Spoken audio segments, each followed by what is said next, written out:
నమస్తే అండి. ఏబిఎన్ ఏబిఎన్‌లో నిరంతరము కూడా వీక్లీ ఏదో ఒక కథనం వస్తుంది. ఆ కథనం అది ప్రభుత్వంలో ఉన్నటువంటి ఏ విధమైనటువంటి అసంతృప్తి ఏమైనా రగులుతుందా? దాన్ని ఎలా కంట్రోల్ చేసుకోవాలి? అనేటటువంటి విధంగా సూచనలు, సలహాలు ఎప్పటికప్పుడు ఇస్తున్నటువంటిదది. ఆ తెలుగుదేశంకి సంబంధించి ఇస్తది.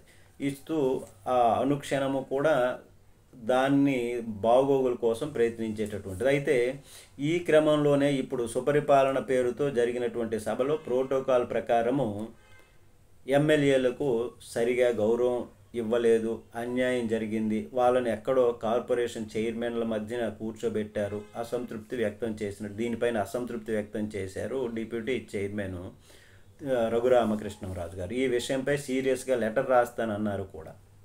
అయితే ఎమ్మెల్యేలకు సముచితమైనటువంటి గౌరవం దక్కలేదన్నటువంటి బాధతో చెప్పారా, లేదా మనసులో వేరే ఏదన్నా ఉంచుకొని ఈ సందర్భంలో ఇది దొరికింది కదా అని ఈ విధంగా అన్నారా అన్నటువంటిది సందేహం. ఈ సందర్భంలో ఆయనతో ఏబిఎన్ డిబేటు కార్యక్రమాన్ని నిర్వహించింది. ఆ డిబేట్లో ఆయన మాట్లాడుతూ 3 పార్టీలు కలిసి ఉండకపోతే మాత్రం జగన్మోహన్ రెడ్డిని ఎదుర్కోలేరు, అది ఎదుర్కొనేటటువంటి పరిస్థితి ఉండదు అని ఆయన హెచ్చరికగా సూచనప్రాయంగా మాట్లాడారా అని అంటే, నా పట్ల ఏమన్నా నిర్లక్ష్యంగా వ్యవహరించారా అని అంటే అనేటటువంటి విధంగా సూచన ఇస్తున్నారా అన్నటువంటి సందేహం కొంతమందిలో కూడా అలానే ఉంది.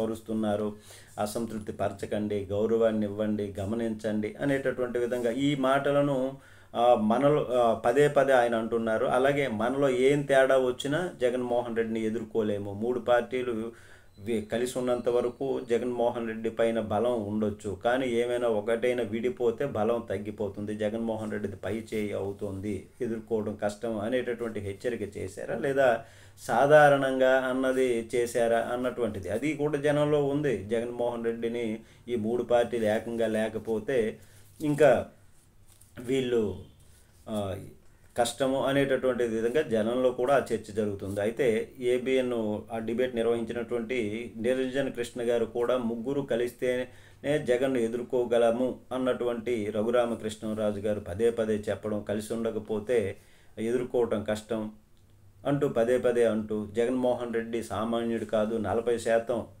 మంచి ఓటింగ్ శాతం ఉన్నటువంటి వ్యక్తి, అట్లాంటి జగన్ను ఎదుర్కోవాలంటే కూటమిగా కలిసి ఉండాలి, కలిసి ఉండాలంటే ఇవన్నీ కూడా గౌరవం ఇవ్వాలి, ఆ ప్రోటోకాల్ పాటించాలి, లేదంటే అందరినీ గమనించాలి, గౌరవించాలి అన్నటువంటి విధంగా జరగాలి, ఎవరు కూడా విడిపోకూడదు, కూటమిగా కలిసి ఉండగలగాలి అనేటటువంటి విషయాన్ని రఘురామకృష్ణరాజు గారు అనడం. ఈ విషయాన్ని వైసీపీ వాళ్ళు ట్రోల్ చేయటం, అది వైరల్ అవటం. అయితే రఘురామకృష్ణరాజు గారు అలా జరగవచ్చు, అలా జరిగే అవకాశం ఉంది అంటూ ఆయన సర్ది చెప్పే విధంగా అంటున్నారని కొందరంటే, అసలు ఈ మాట అనడానికి కారణం ఏదన్నా అసంతృప్తి ఉండొచ్చు అనేటటువంటి విధంగా కొందరు భావిస్తున్నటువంటిది.